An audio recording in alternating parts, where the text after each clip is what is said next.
Next class ಹೋಗೋಣ. ಟ್ರಿಗ್ನೋಮೆಟ್ರಿಲಿ standard angles values. So ಇದನ್ನು ಟೇಬಲನ್ನು ನೋಡಿದ್ರೆ ನಾವು ಸ್ಟ್ಯಾಂಡರ್ಡ್ಸ್ ವ್ಯಾಲ್ಯೂಸ್ನ ಸ್ಟ್ಯಾಂಡರ್ಡ್ ಆ್ಯಂಗಲ್ಸ್ ಯಾವುದು 0 ಡಿಗ್ರಿ, 30 ಡಿಗ್ರಿ, 45 ಡಿಗ್ರಿ, 60 ಡಿಗ್ರಿ, 90 ಡಿಗ್ರಿಗೆ ಸಿಂಪಲ್ ಮೆಥಡಲ್ಲಿ ಯಾವ ಥರ ವ್ಯಾಲ್ಯೂಸನ್ನು ಕಂಡುಹಿಡಿಯಬೇಕಂತ ನೋಡೋಣ. ಸೊ ನೋಡೋಣ. ಸೊ ಈಗ ಫಸ್ಟ್ ನೋಡಿ, ಭಾಳ ಸಿಂಪಲ್ ಮೆಥಡ್. ಆ್ಯಂಗಲ್ಸನ್ನು ಅಷ್ಟೇ ನೋಡಿಲಿ, 0, 30, 60, 90, ಮಧ್ಯದಲ್ಲಿ 45 ಡಿಗ್ರಿ. 0, 30 ಆದಮೇಲೆ ಯಾವುದು ತೊಗೊತೀರಾ? 60 ಆದಮೇಲೆ 90, ಅದರ ಮಧ್ಯದಲ್ಲಿ ಒಂದು ಮಾತ್ರ 45 ಡಿಗ್ರಿಯನ್ನು ತೊಗೋಬೇಕು. 0, 30, 45, 60, 90 ಡಿಗ್ರಿ ವ್ಯಾಲ್ಯೂಸನ್ನು ಕಂಡುಹಿಡಿಯೋದು ಹೇಗೆ ಅಂತ ನೋಡಿ, ಸಿಂಪಲ್ ಮತ್ತೆ. ಸೊ ಫಸ್ಟ್ ಬರ್ಕೋಬೇಕು ನೀವು 0, ಆಮೇಲೆ ಬರ್ಕೋಬೇಕು ಕಾಲು, ಆಮೇಲೆ ಬರ್ಕೋಬೇಕು ಅರ್ಧ, ಆಮೇಲೆ ಬರ್ಕೋಬೇಕು ಮುಕ್ಕಾಲು, ಆಮೇಲೆ ಬರ್ಕೋಬೇಕು 1. ಓಕೆ, ಅರ್ಥ ಆಯ್ತಾ? ಇನ್ನೊಂದು ಸರಿ ನೋಡಿ. ಸೊ ಏನು ಬರ್ಕೋಬೇಕು ಕ್ಲೀನಾಗಿ ನೋಡಿ. 0 ಬರ್ಕೊಡಿ, ಆಮೇಲೆ ಕಾಲು ಭಾಗ, ಆಮೇಲೆ ಅರ್ಧ ಭಾಗ, ಆಮೇಲೆ ಮುಕ್ಕಾಲು, ಆಮೇಲೆ 1. ಸರಿ. ಸೊ ಈಗ ನೆಕ್ಸ್ಟ್ ಏನು ಮಾಡಬೇಕು? ಇವಕ್ಕೆಲ್ಲ ರೂಟ್ ಕಂಡುಹಿಡಿಯಬೇಕು. ಎಲ್ಲವಕ್ಕೂ ಏನು ಮಾಡಬೇಕು? ರೂಟನ್ನು ಇಂಡಿವಿಜುವಲ್ ಕಂಡುಹಿಡಿಯಬೇಕು. ಇಂಡಿವಿಜುವಲ್ ರೂಟನ್ನು ಕಂಡುಹಿಡಿಯಬೇಕು. ಓಕೆ. ಸೊ 0ಗೆ ರೂಟ್ ತೆಗೆದ್ರೆ ಏನು ಬರುತ್ತೆ? 0ನೇ ಬರುತ್ತೆ. 1 ರೂಟ್ ಆಫ್ 1/4 ಅಂದ್ರೇನು? 1/2. ಸೊ ರೂಟ್ ಆಫ್ 1/2 ಅಂದ್ರೇನು?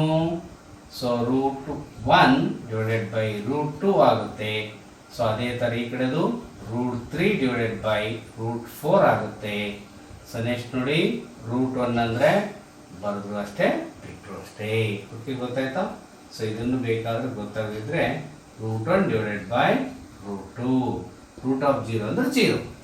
ಸೊ ಈಗ 0, ಸೊ ರೂಟ್ 1 ಅಂದರೆ 1 ಡಿವೈಡೆಡ್ ಬೈ ರೂಟ್ 2, ಕರೆಕ್ಟಾ? ಆಮೇಲೆ ರೂಟ್ 1 ಅಂದರೆ 1 ಡಿವೈಡೆಡ್ ಬೈ ರೂಟ್ 2, ಕರೆಕ್ಟಾ?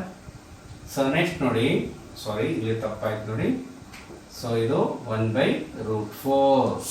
ಸೊ ಆವಾಗ ಸೊ ಇಲ್ಲೇನು ಬರುತ್ತೆ? ರೂಟ್ 4 ಅಂದರೆ 2 ಬರುತ್ತೆ. So next this one is root 3 divided by root 4 ಅಂದರೆ ಎಷ್ಟಪ್ಪ? 2. ನೆಕ್ಸ್ಟು ರೂಟ್ 1 ಅಂದರೆ ವ್ಯಾಲ್ಯೂ ಎಷ್ಟು? 1. ಏನು ಬಂತು ವ್ಯಾಲ್ಯೂ? ಎಲ್ಲವಕ್ಕೂ ರೂಟ್ ತೆಗೆದೀವಿ. ಭಾಳ ಸಿಂಪಲ್. ಫಸ್ಟ್ ಏನು ಬರ್ಕೋಬೇಕು?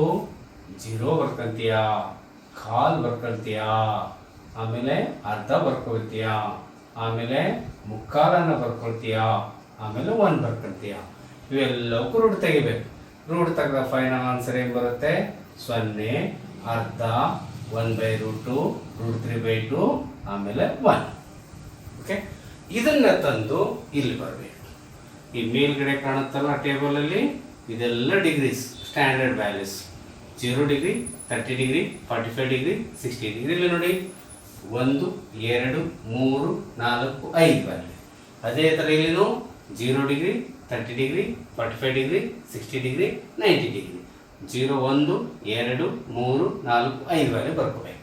ಸೊ ನೆಕ್ಸ್ಟು ಸೈನನ್ನು ತಗೊಳ್ತೀಯಾ ನೋಡಿ. ಈಗ ಈ ವ್ಯಾಲ್ಯೂಸ್ ಎಲ್ಲ ತಂದು ಇಲ್ಲಿ ಹಾಕಬೇಕು ನೋಡಿ. ಸೈನ್ 0 ವ್ಯಾಲ್ಯೂ, ಸೈನ್ದು 0 ವ್ಯಾಲ್ಯೂ ಎಷ್ಟಪ್ಪ? 0 ನೋಡಿ. ಇಲ್ಲಿದೇನ 0, ಈ 0 ತಂದು ಇಲ್ಲಿ ಬರೀಬೇಕು. ನೆಕ್ಸ್ಟು ಸೈನ್ 30ನಲ್ಲಿ ನೋಡಿ, ಇಲ್ಲಿ ಎಷ್ಟಿದೆ? 30ನಲ್ಲಿ ಎಷ್ಟಿದೆ? ಇಲ್ಲಿ 1/2 ಅನ್ನು ಬರೀಬೇಕು. ಸೊ ನೆಕ್ಸ್ಟ್ 3ನೇದು ಕಾಲಮಲ್ಲಿ 3ನೇದು ಬರೀಬೇಕು. 45 ಡಿಗ್ರಿ ಕಾಲಮಲ್ಲಿ 1/√2. ನೆಕ್ಸ್ಟು 4ನೇದು, ಸೊ ನೋಡಿ 60 ಕಾಲಮಲ್ಲಿ ಏನು ಬರೀತೀರಾ? ರೂಟ್ 3/2 ಬರೀಬೇಕು. 90ದಲ್ಲಿ ಏನು ಬರೀತೀರಾ? 1 ಅಂತ ಬರೀಬೇಕು. ಸೊ ಈಗ ನೋಡಿ ಹೇಗೆ ವಿಚಿತ್ರ ಅಂದರೆ, ಸೊ 0 ಸೈನ್ 0 ವ್ಯಾಲ್ಯೂ ಎಷ್ಟಾಗಿರುತ್ತೆ? 0 ಆಗಿರುತ್ತೆ ಲಾಗ್ ಟೇಬಲ್. ಸೈನು 30 ವ್ಯಾಲ್ಯೂ ಎಷ್ಟಾಗುತ್ತೆ? 1/2 ಅಂದರೆ 0.5 ಆಗಿರುತ್ತೆ. ಅದೇ ಥರ ಸೈನ್ 45 ವ್ಯಾಲ್ಯೂ ಏನಾಗುತ್ತೆ?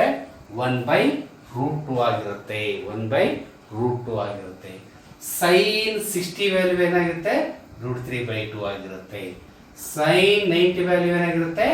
1 ಆಗಿರುತ್ತೆ. ನೋಡಿ, ಫಸ್ಟು 0 ಅರ್ಧ ಇದು 0. ಸಮ್ ವ್ಯಾಲ್ಯೂ, ಆಮೇಲೆ ಇದು 0.866, ಆಮೇಲೆ 1 ರೈಸ್ ಆಗ್ತಾ ಹೋಗುತ್ತೆ ಎಲ್ಲಿ ತನಕ 1 ತನಕ. ಸೊ ನೋಡಿ ನಿಧಾನಕ್ಕೆ ಇನ್ನೊಂದ್ಸರಿ ಕೇಳಿ. ಫಸ್ಟ್ ಇವೆಲ್ಲ ವ್ಯಾಲ್ಯೂಸ್ ಕಂಡಿಡೋದು ಗೊತ್ತಾಯ್ತಾ?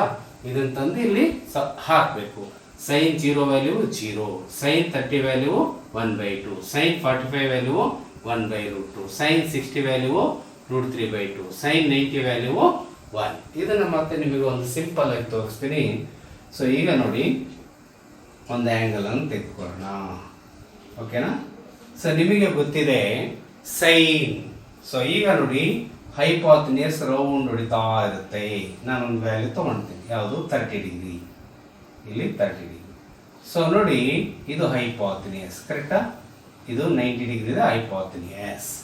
ಸೊ ಸೈನ್ 30 ವ್ಯಾಲ್ಯೂ ಎಷ್ಟಾಗಿರುತ್ತೆ ನೋಡಿ, ಇಲ್ಲಿ opposite divided by hypotenuse. Sine 30 ಅಂದ್ರೆ opposite divided by hypotenuse. Opposite 1 centimetre ಇದ್ರೆ ಸೊ ಹೈಪಾಥನಿಯಸ್ ಎಷ್ಟಿರುತ್ತೆ ನೋಡಿ, opposite divided by hypotenuse. Hypotenuse ಎಷ್ಟಿರುತ್ತೆ, 2 ಸೆಂಟಿಮೀಟರ್ ಇರ್ತೈತಿ, ಓಕೆನಾ? ಸೊ ನೆಕ್ಸ್ಟ್ ನೋಡಿ ಅದೇ ತರ ಬನ್ನಿ ಸೈನ್ 0ಗೆ ನೋಡಿ. ಈಗ ಸೈನ್ 0ಗೆ ವ್ಯಾಲ್ಯೂ ಏನು ಹೇಳ್ತಾನೆ, 0 ಅಂತಾನೆ. ನೋಡಿ ಇಲ್ಲಿ ಸೈನ್ 0 ಅಂದ್ರೆ ಇಲ್ಲಿ ಬರುತ್ತೆ, ಇಲ್ಲಿ 30 ಡಿಗ್ರಿ ಆಯ್ತಾ? ಸೊ ನೋಡಿ ಇಲ್ಲಿ ಎರಡನೇ ಕಾಲಮ್ ಅನ್ನು ನೋಡಿ. ಸೊ ಇಲ್ಲಿ 0 ಡಿಗ್ರಿ ಇದೆ, 0 ಅಂದ್ರೆ ಇಲ್ಲೇ 0 ಇದೆ. ಸೊ ನೀವು ಸೊ ಇಲ್ಲಿ ಆಪೋಸಿಟ್ ಸೈಡ್ ಏನಾಗಿರುತ್ತೆ, 0 ಆಗಿರುತ್ತೆ. ಇದ್ರ ಜೊತೆ ಚೆನ್ನಾಗಿರುತ್ತೆ ನೋಡಿ, 8 ಇರೋದೇ ಇಲ್ಲ, ಆವಾಗ ಆಪೋಸಿಟ್ ಸೈಡ್ ಏನಾಗ 0 ಆಗುತ್ತೆ. ಹೈಪಾಥನಿಯಸ್ ಎಷ್ಟಿದೆ ಇಲ್ಲಿ, sine theta is equal to opposite divided by hypotenuse. So opposite side ಏನಿದೆ, 0 ಇದೆ, ಡಿವೈಡೆಡ್ ಬೈ ಹೈಪಾಥನಿಯಸ್ ಎಷ್ಟರ ತಗೊಳ್ಳಿ, ನೀವು ಎಷ್ಟರ ಉದ್ದ ತಗೊಳ್ಳಿ. ಅಂದ್ರೆ ಏನರ್ಥ, ಹೈಪಾಥನಿಯಸ್ ಮತ್ತೆ ಅಡ್ಜಸೆಂಟ್ ಸೈಡ್ ಒಂದಕ್ಕೊಂದ್ರೆ ಏನಾಗ್ಬಿಡುತ್ತೆ, ಜಾಯಿನ್ ಆಗಿಬಿಟ್ಟಿರ್ತವೆ. ಇದು ಬಂದು ಇದ್ರೊಳಗೆ ಸೇರ್ಕೊಂಡ್ಬಿಡುತ್ತೆ. ಆವಾಗ ಆಪೋಸಿಟ್ ಸೈಡ್ ಏನಿರುತ್ತೆ, 0 ಡಿಗ್ರಿ ಇರುತ್ತೆ. 0 ಸೆಂಟಿಮೀಟರ್ ಇರುತ್ತೆ, 1 ಸೆಂಟಿಮೀಟರ್ ಇರೋದಿಲ್ಲ, 0 ಸೆಂಟಿಮೀಟರ್ ಇರುತ್ತೆ. ಅಂದ್ರೆ ಅರ್ಥ ಹೈಪಾಥನಿಯಸ್ ಬಂದು ಯಾವ್ದ್ರಲ್ಲಿ, ಅಡ್ಜಸೆಂಟ್ ಸೈಡ್ ಅಲ್ಲಿ ಜಾಯಿನ್ ಆಗಿರುತ್ತೆ. ಆವಾಗ ಇದ್ರ ವ್ಯಾಲ್ಯೂ 0 ಇರುತ್ತೆ. ಸೊ ಆವಾಗ 0 ಡಿವೈಡೆಡ್ ಬೈ ಎನಿಥಿಂಗ್ ಈಸ್ 0, ಆವಾಗ ಇದ್ರ ವ್ಯಾಲ್ಯೂ 0. ಓಕೆ, ನೆಕ್ಸ್ಟ್ ಒಂದ್ ವೇಳೆ 45 ಡಿಗ್ರಿನ ಇದು ಒಂದು ತೋರಿಸ್ತೀನಿ, ಎಲ್ಲದು ನೆಸಿಟಿ ಇಲ್ಲ. ಸೊ ಈಗ ನೋಡಿ 45 ಡಿಗ್ರಿ ಬಂದ್ವಿ ಅಂತ ತಿಳ್ಕೊಳ್ಳಿ, ಅರ್ಧ. ಸೊ ಈಗ ನಾವು ಇಲ್ಲಿದೆ ನೋಡಿ ಹೈಪಾಥನಿಯಸ್, ಇದೇನಿದು ಆಪೋಸಿಟ್ ಸೈಡ್. ಸೊ ಇದು 45 ಡಿಗ್ರಿಗೆ ಆಪೋಸಿಟ್ ಸೈಡ್, ಇದು ಅಡ್ಜಸೆಂಟ್ ಸೈಡ್. ಸೊ ಈಗ ಏನ್ ಹೇಳ್ತಾರೆ ನೋಡಿ, ಸೈನ್ 45 ನಲ್ಲಿ ಸೈನ್ 45 ಡಿಗ್ರಿ ಇದ್ದಾಗ ಸೊ ಆಪೋಸಿಟ್ ಸೈಡ್ ಎಷ್ಟಿದೆ, 1 ಸೆಂಟಿಮೀಟರ್ ಇದ್ದರೆ, ಆಪೋಸಿಟ್ ಸೈಡ್ 1 ಸೆಂಟಿಮೀಟರ್ ಇದ್ರೆ ಹೈಪಾಥನಿಯಸ್ ಎಷ್ಟಿರುತ್ತೆ, ಅದು √2 ಸೆಂಟಿಮೀಟರ್ ಇರುತ್ತೆ. ನಿಮಗೆ ಗೊತ್ತಿದೆ ಯಾವಾಗ ಇದು 90 ಇತ್ತು, ಇದು ಸಹ 45 ಡಿಗ್ರಿ ಇರುತ್ತೆ. ಇದು 1 ಸೆಂಟಿಮೀಟರ್ ಇದ್ರೆ ಇದು 1 ಸೆಂಟಿಮೀಟರ್ ಇರುತ್ತೆ. ನೋಡಿ ಇಲ್ಲಿ opposite 1 centimetre, adjacent 1 centimetre. Simple ಆಗಿ ನೋಡಿ, A B C right angle triangle ಇದೆ. AC square is equal to AB square plus AB square plus BC square, ಕರೆಕ್ಟಾ? ಸೊ AC ಸ್ಕ್ವೇರ್ ಗೊತ್ತಿಲ್ಲ ಅಂತ ಊಹೆ ಮಾಡ್ಕೊಂಡ್ರೆ ನೀವು ಇಲ್ಲಿ 1 ಸ್ಕ್ವೇರ್ ಪ್ಲಸ್ 1 ಸ್ಕ್ವೇರ್, ಅವಾಗ 1 ಸ್ಕ್ವೇರ್ ಅಂದ್ರೆ 1 ಪ್ಲಸ್ 1, ಅವಾಗ AC square is equal to ಏನು ಬರುತ್ತೆ, 2 ಬರುತ್ತೆ. AC ಇಸ್ ಈಕ್ವಲ್ ಟು ಎಷ್ಟು ಬರುತ್ತೆ, √2 ಬರುತ್ತೆ. ಬಂತ ಇಲ್ಲಿ AC ಇಸ್ ಈಕ್ವಲ್ ಟು √2 ಬಂತ. So this very simple. ನೋಡಿ ಇನ್ನೊಂದ್ಸರಿ, ಸೈನ್ 0 ಈಸ್ 0, ಸೈನ್ 30 ಎಷ್ಟು 1/2 ಇಲ್ಲಿ ಕಂಡುಹಿಡ್ಕೊಂಡಿದ್ದೀರಾ. ಸೈನ್ 45 ಎಷ್ಟು 1/√2, ಸೈನ್ 60 ಎಷ್ಟು √3/2, ಸೈನ್ 90 ವ್ಯಾಲ್ಯೂ ಎಷ್ಟು 1.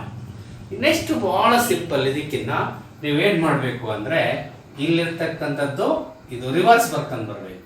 ಸೈನ್ 90 ಏನಾಗಿರುತ್ತೆ, ಕಾಸ್ 0 ವ್ಯಾಲ್ಯೂ ಈಕ್ವಲ್ ಆಗಿರುತ್ತೆ. ಸೈನ್ 60 ಇತ್ತು ನೋಡಿ, ಕಾಸ್ 30 ಈಕ್ವಲ್ ಆಗಿರುತ್ತೆ, √3/2. ನೋಡಿ ಇಲ್ಲಿ ಇರೋ √3/2 ಇಲ್ಲಿ ಬರ್ಕೊಂಡ್ರಿ. ಕಾಸ್ 45 ಸೈನ್ 45 ಸೇಮ್ ವ್ಯಾಲ್ಯೂ ಬರುತ್ತೆ. ನೋಡಿ ಇಲ್ಲಿದೆನಾ, ಸೊ ಆಪೋಸಿಟ್ ಡಿವೈಡೆಡ್ ಬೈ ಹೈಪಾಥ್, ಇದು ಕಾಸ್ಗೆ ಅಡ್ಜಸೆಂಟ್ ಡಿವೈಡೆಡ್ ಬೈ ಹೈಪಾಥ್, ಇದು 1/√2 ನೇ ಇರುತ್ತೆ. ನೋಡಿ ಇಲ್ಲಿ 1 ಇದೆ, ಇಲ್ಲಿ √2 ಇದೆ, ಸೊ 1/√2. ಸೊ ನೆಕ್ಸ್ಟ್ ಸೈನ್ 30 ಕಾಸ್ 30 ಈಕ್ವಲ್ ಆಗಿರುತ್ತೆ, ದಟ್ ಈಸ್ 1/2. ಸೊ ಇಲ್ಲಿ 0 ಇದೆ, ಇಲ್ಲಿ 0 ಬೇಕಂದ್ರೆ ಬರೀಬೇಕು, ಈ 1 ಅನ್ನ ಫಸ್ಟ್ ಇಲ್ಲಿ ಬರೀತೀರಾ, √3/2 ಇಲ್ಲಿ ಬರೀತೀರಾ, 1/√2 ಅಲ್ಲೇ ಬರುತ್ತೆ, 1/2 ಇಲ್ಲಿಗೆ ಹೋಗುತ್ತೆ, 0 ಈ ಕಡೆ ಹೋಗುತ್ತೆ. ಅರ್ಥ ಆಯ್ತಲ್ಲ? ನೋಡಿ ಬಹಳ ಸಿಂಪಲ್. ಫಸ್ಟ್ ಇದನ್ನ ಕಂಡು ಹಿಡ್ಕೊಂತೀರಾ, ಇದನ್ನ ತಂದು ಸೈಡ್ ವ್ಯಾಲ್ಯೂ ಹಾಕ್ತೀರಾ. ಫಸ್ಟ್ ಆ್ಯಂಗಲ್ಸ್ ಬರ್ಕೋಬೇಕು, 0, 30, 45, 60 ಮತ್ತು 90 ಡಿಗ್ರಿ. ಆಮೇಲೆ ಈ ವ್ಯಾಲ್ಯೂಸ್ ತಂದು ಇದರಲ್ಲಿ ಸಬ್ಸ್ಟಿಟ್ಯೂಟ್ ಅನ್ನು ಮಾಡಬೇಕು, ಹಾಕಬೇಕು. ಇದನ್ನ ಉಲ್ಟಾ ಬರೆದ್ರೆ ನಮಗೇನು ಬರುತ್ತೆ? ಕಾಸ್ ಬರುತ್ತೆ. ಸೊ ಈಗ ನಿಮಗೆ ಗೊತ್ತಿದೆ tan theta is equal to ಏನು ನಿಮಗೆ tan theta is equal to already prove ಮಾಡಿ ತೋರಿಸಿದ್ದೀನಿ ಲಾಸ್ಟ್ ಕ್ಲಾಸಲ್ಲಿ. tan theta is equal to sin theta divided by cos theta. ಕರೆಕ್ಟಾ? ಸೊ ಈಗ ನೋಡಿ, ಈಗ ಸೊ ಇದು ಬಹಳ simple. 0 divided by 1 sin theta ಏನಿದೆಪ್ಪ? ಸೊ ನೋಡಿ tan 0 ಡಿಗ್ರಿಗೆ, ಸೊ sin 0 ಎಷ್ಟಿದೆ?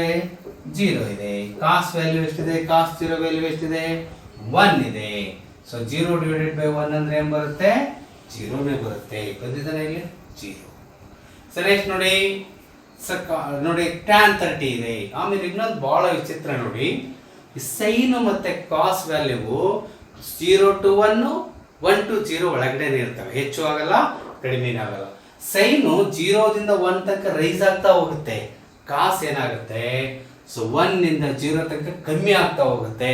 ಹಾಗಾಗಿ ಲಾಗ್ ಟೇಬಲ್ ಅಲ್ಲಿ ಸೊ ನಾವು ಮೀನ್ ಡಿಫ್ರೆನ್ಸ್ ಅನ್ನ ಕಾಸಲ್ಲಿ ಏನು ಮಾಡ್ತೀವಿ? ಕಳಿತಾ ಬರ್ತೀವಿ. ಇವೆರಡಕ್ಕೂ ಕೂಡ್ತಾ ಬರ್ತೀವಿ, ಕಾಸಿ ಮಾತ್ರ ಕಳಿತಾ ಬರ್ತೀವಿ. ಅದು ಮುಂದೆ ಬರುತ್ತೆ, ಹೇಳ್ತೀನಿ. ನೆಕ್ಸ್ಟ್ ನೋಡಿ, ಟ್ಯಾನ್ ಆಗಲ್ಲ, 0 ದಿಂದ ಸ್ಟಾರ್ಟ್ ಆಗಿ ಇನ್ಫಿನಿಟಿ ಅಂದ್ರೆ ಊಹೆ ಮಾಡಲಾಗದಷ್ಟು ಸಂಖ್ಯೆಗಳು ಅಂತ, ಅಷ್ಟು ವ್ಯಾಲ್ಯೂ ಹೆಚ್ಚಿಗೆ ಆಗ್ತಾ ಹೋಗುತ್ತೆ. ಅಂದ್ರೆ ಸೈನ್ ಬೈ ಕಾಸ್ ಮಾಡ್ತೀರಾ, 0 divided by 1 ಮಾಡಿ 0. ಸೊ ಇಲ್ಲಿ ನೋಡಿ, ಸೊ tan 30 ಡಿಗ್ರಿ ತಗೊಂತೀರಾ. ನೋಡಿ ಈಗ ಯಾವ ತಗೋಣ? ಈಗ tan 30 ಡಿಗ್ರಿ ತಗೊಳ್ಳೋಣ. ಸೊ tan 30 ಡಿಗ್ರಿ ವ್ಯಾಲ್ಯೂ ಏನಾಗುತ್ತೆ ನೋಡಿ? sin 30 ಎಷ್ಟಿದೆಪ್ಪ?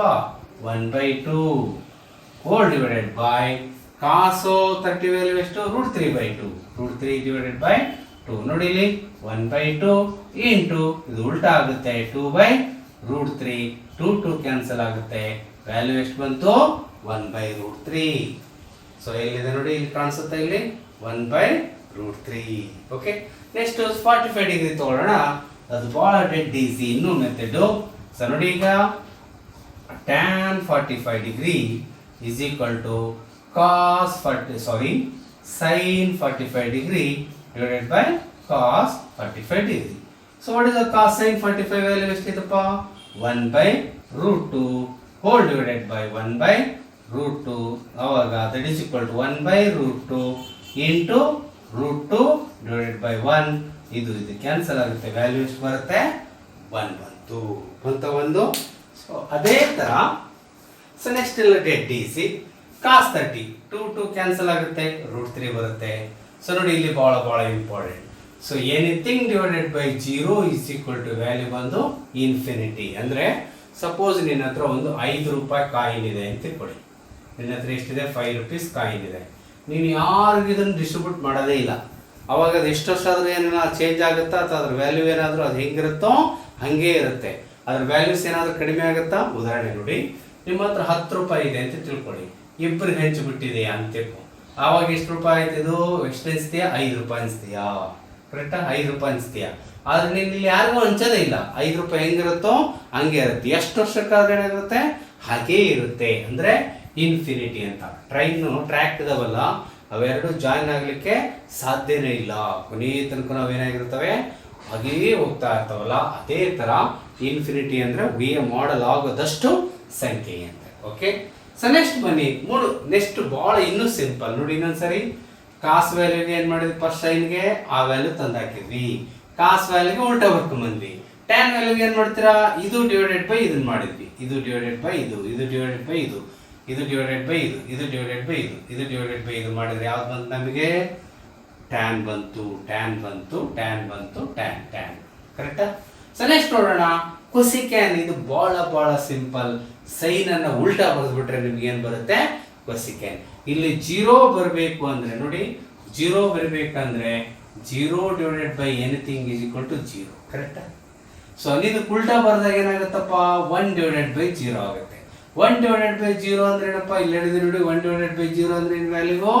ಇನ್ಫಿನಿಟಿ. ಆ ಇನ್ಫಿನಿಟಿ ಇಲ್ಲಿ ಬಂದಿದೆ. ಕರೆಕ್ಟಾ?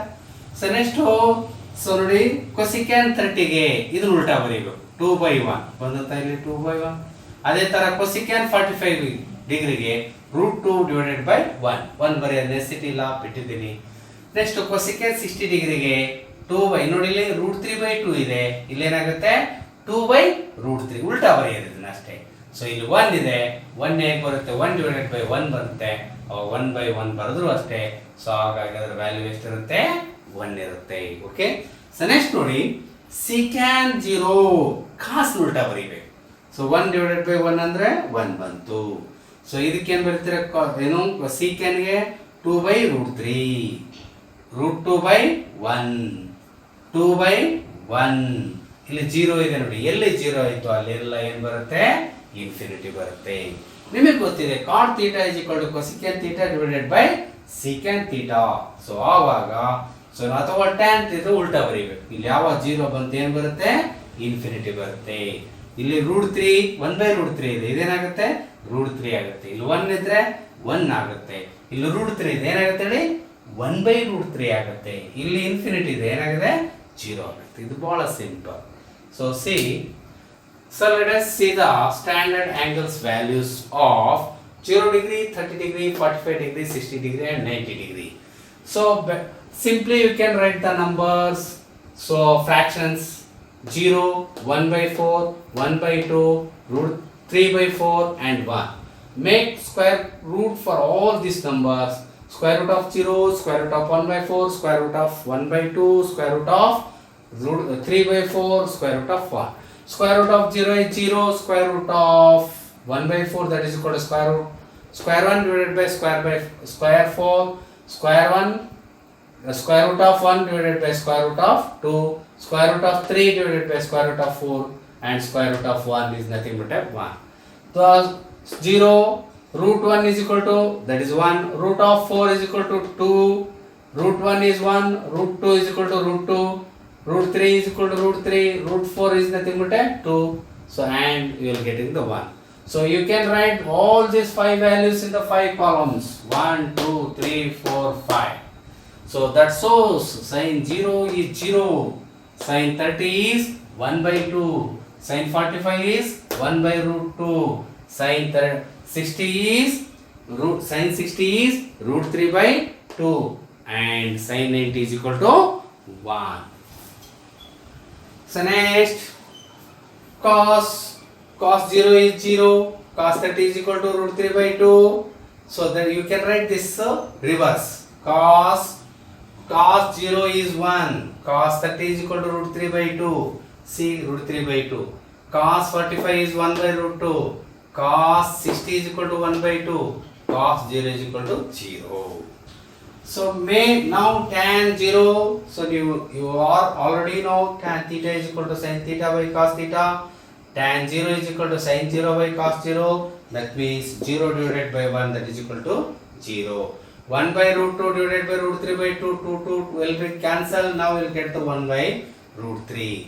So √2 will be cancelled. We will get the 1. So 2 will be cancelled. Now we will get the √3. So 1 divided by 0 that is equal to infinity. So cosecant 0 that is the reverse of the sign. So that 0 means 0 divided by 1 that is equal to 0. The reverse of this one is 1/0. That means cosecant 0 is infinity. So cosecant 0 means infinity. So next cosecant 30 that is equal to 2/1. Here is the 2/1. So cosecant 45 is equal to √2/1. See the √2/1. √2/1. So 2/√3. Cosecant 60 is equal to this is the reverse 2/√3. 2/√3. So 1 reverse is 1. So next same way secant 0 is reverse of the cos. 1 divided by 1 means again we are getting the 1. Cos 30 is equal secant 30 is equal to 2/√3. This is the reverse of the cos 30. Next secant 45 is equal to √2. That is √2 divided by 1. So secant 60 is equal to 2/1. That is 2.